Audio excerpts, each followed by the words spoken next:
Megan, who's calling us from Minnesota, up in today my area of the country. I'm up in that realm, non-Californians. Okay, Hi, Megan, how are you?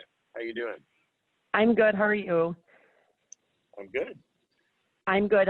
Can you hear me okay? I can. It's Okay. amazing. It's a Um, miracle.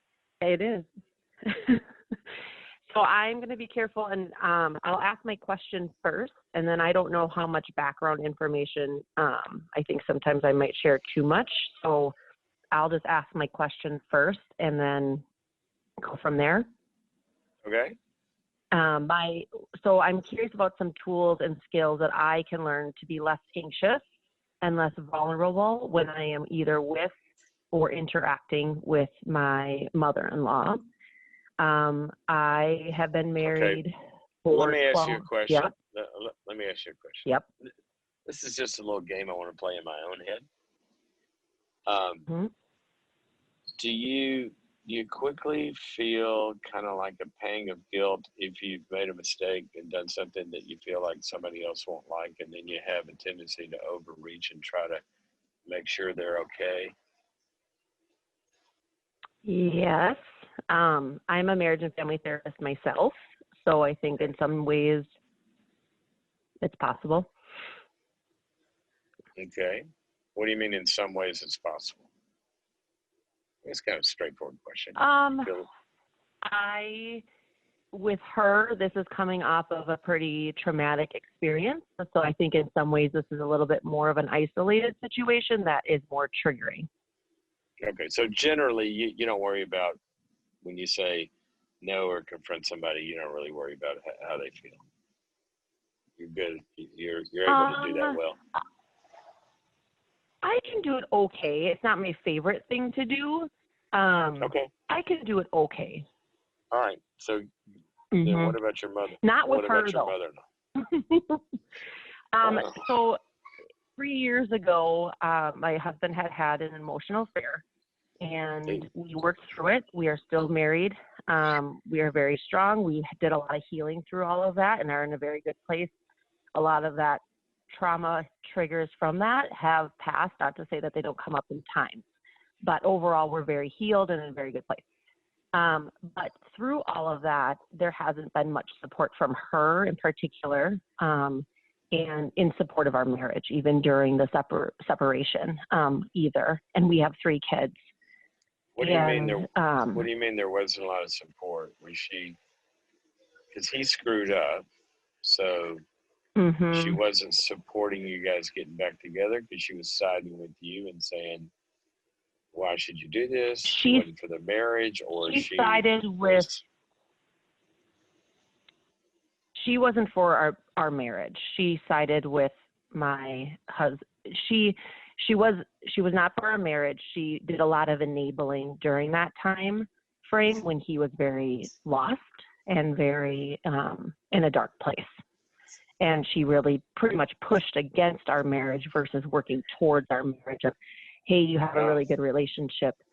Um, so and he's in the those one that in the actually strayed, and then she supported him. correct. Gee, This mom, is my mother-in-law, so his mom. It's his thanks. mom. Yeah, but Mhm. what a good mother would do is sort of kick her son's butt, Mhm. say go home, Mhm. son, work this out. Mhm. So what's your question? And so we emailed her, which was a mistake, about 6 months ago, saying our relationship's very strange. She'll buy our kids a lot of things, and in that dynamic, it's very difficult because I haven't felt supported from her for a very long time, and I get very reactive and I get very anxious. Like I just get very um, triggered from those experiences with her. And I don't know how to either handle it myself and then navigate it with the kids when she wants to buy them birthday presents Okay, so and Christmas your gifts, which of your course, specific your specific question is about her gift buying. uh, I think if I really were to focus on your time, it's really about how to not allow it to affect me so much. and what to do with kids. I think it's twofold. It comes down to the kids because we have very minimal interaction with her. Okay, so you really don't have to interact with her. It's just she sends, which is sad. She sends gifts, and the gifts aren't a problem either. It just reminds you that this woman exists. In some ways, yeah. And it's hard because if the kids, we can't do complete cutoff with her. She threatened to cut us out of her will. Well, I don't see why you would have to. If she's not doing anything abusive and she's not hurting your kids and she's just giving them gifts, and the only real problem is that becomes a trigger for you, then why? I think why would you have to cut? Generally you cut people off when they're doing something destructive that they won't stop, and you've confronted and tried to work it out. I think I don't trust her around our kids and around us because of the non-support for our marriage. Well, you've kind of confused me here because you said earlier that it's just that she gives your kids gifts and the gifts aren't a problem. It just triggers you. Now you're saying something very different. If there's somebody that I don't trust because I think they're going to hurt my kids, then I'm not going to let them around my kids, at least unsupervised if I'm not there. So what's she doing to your kids that's destructive?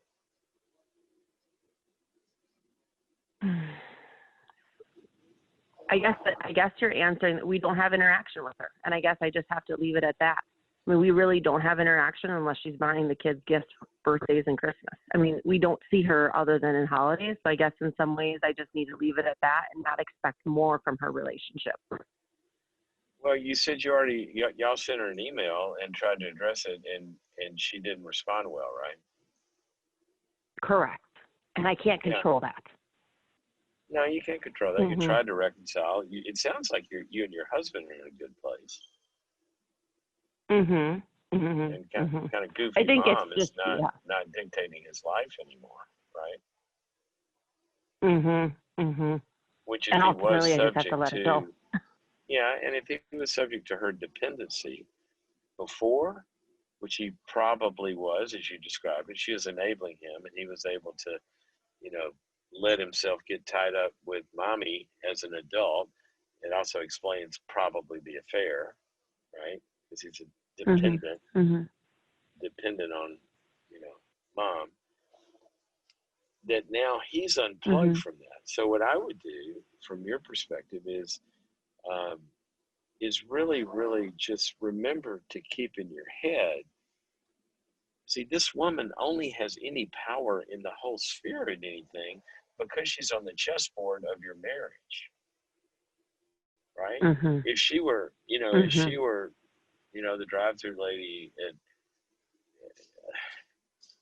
McDonald's or something, or somebody down the street, or somebody on the PTA, but she's not inside the circle psychologically of your marriage, then she wouldn't affect you.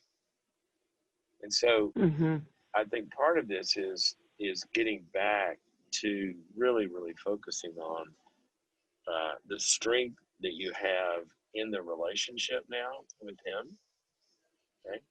And realize that literally, because he finally has done the leaving and the cleaving psychologically, that really does make her a powerless player in this whole thing. Right. She has no power over you. And somehow that's kind of gotten some, in the air traffic control part of the metaphor system.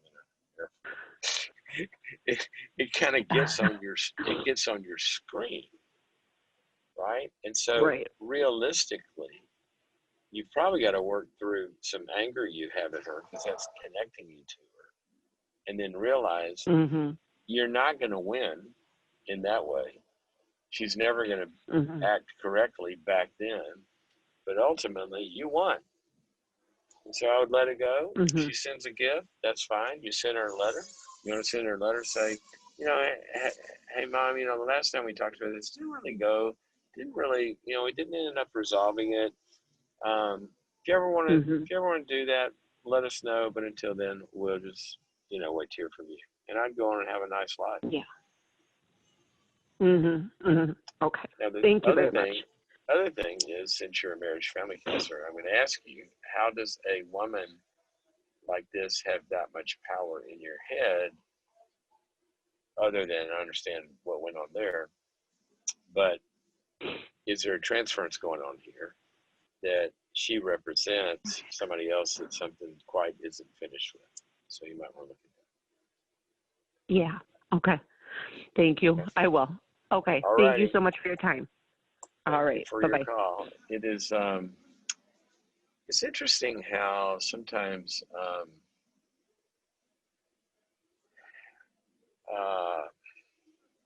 if you listen to kind of the discussion there, that when somebody, and this is true of all of us, I'm not picking on her, but sometimes when you get into these fear, unresolved, goofiness kind of feelings about somebody having power, how we literally do get so subjective, and fear becomes global. It becomes to kind of take over everything. Because objectively, as you remember, what she said was, well, it's really about these gifts, a specific problem. I don't want the gifts causing a problem, blah, blah, blah. But then when you zero in on that, then she started saying, well, it feels like, all of this other stuff. And that's what all of us can do very, very well. If you remember, when you're feeling afraid, ever, in fact, it goes back to the previous caller about the test. Whenever you're feeling afraid, there are mechanisms that are going to hit triggers that will cause you to have a tendency to go global and subjective. See, that feeling part of the brain loses specificity. It loses objectivity. It loses containment of a threat, and it loses the sequence of time. So let's look at each one of those. When you're talking about it loses objectivity, in reality, what's the problem? You get a few gifts in the mail, once a year. That's objectively what she said was the real problem, or maybe, unless it triggered all this other subjective stuff. And so then you lose the ability to contain it. And so that's where we have to remember, no, this is all this is about. But also you got to remember the time sequence. That's where she's lost perspective of time. That's what trauma does, right? And she went through a trauma here in her marriage. And you got to remember, you know what? That was then, this is now. And what I tried to do was cut through the time zone and get her more into the now, which is her relationship with her and her husband is very, very strong now. Let's live in the present. That's going to diminish the traumatic trigger from trauma. And when it comes, then we have these other techniques that we talked about. Okay.